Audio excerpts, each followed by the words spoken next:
Senator Durbin. Thanks, Mr. Chairman. Let me apologize for coming in late. I had another hearing in appropriations with Secretary Kennedy, and I'm sorry I missed the opening.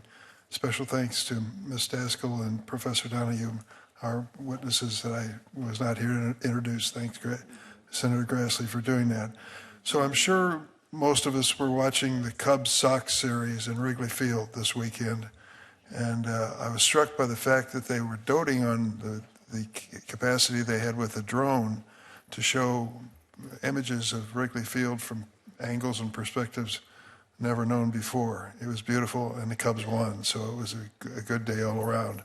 But it raised a question in my mind I wanted to pose to several members of the panel here.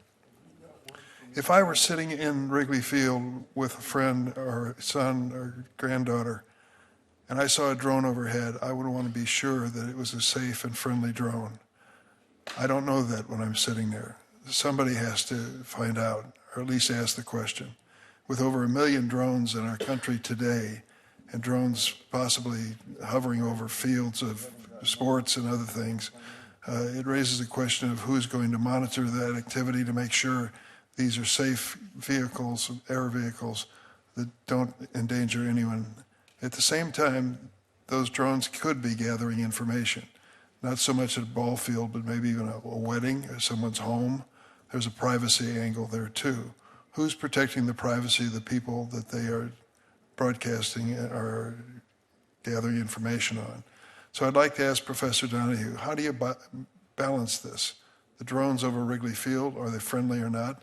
The gathering of information in my own backyard, is it anybody's business? Who's protecting me? Thank you very much for the question. As a matter of large-scale outdoor events, for instance, most states have regulations and laws in place that prohibit the flight of drones over certain large-scale events. They require that there be agreement, some consent from the property owner or from the venue owner in order, or some sort of contract in place.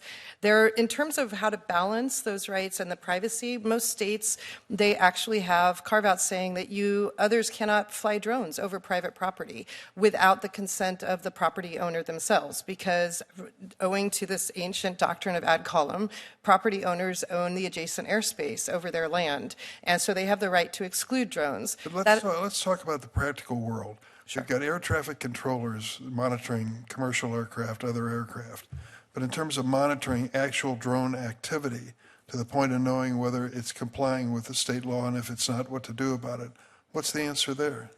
Anything below 400 feet is within the state domain. That is adjacent airspace. How is it enforced?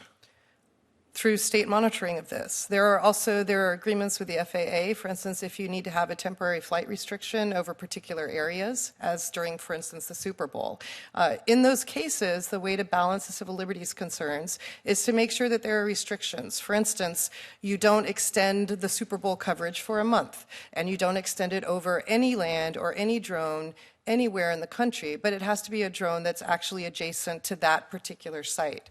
So when the federal government is involved, if there's the potential for the federal government to take down a drone or to interfere in its operation or to conduct a search of the device itself, then there needs to be some nexus to the actual open air facility or the place that's trying to be protected. Professor Donahue, if counter-drone authorities are not drafted carefully, could they permit government authorities to intercept data or communications in violation of the Fourth Amendment? Yes. Thank you for that.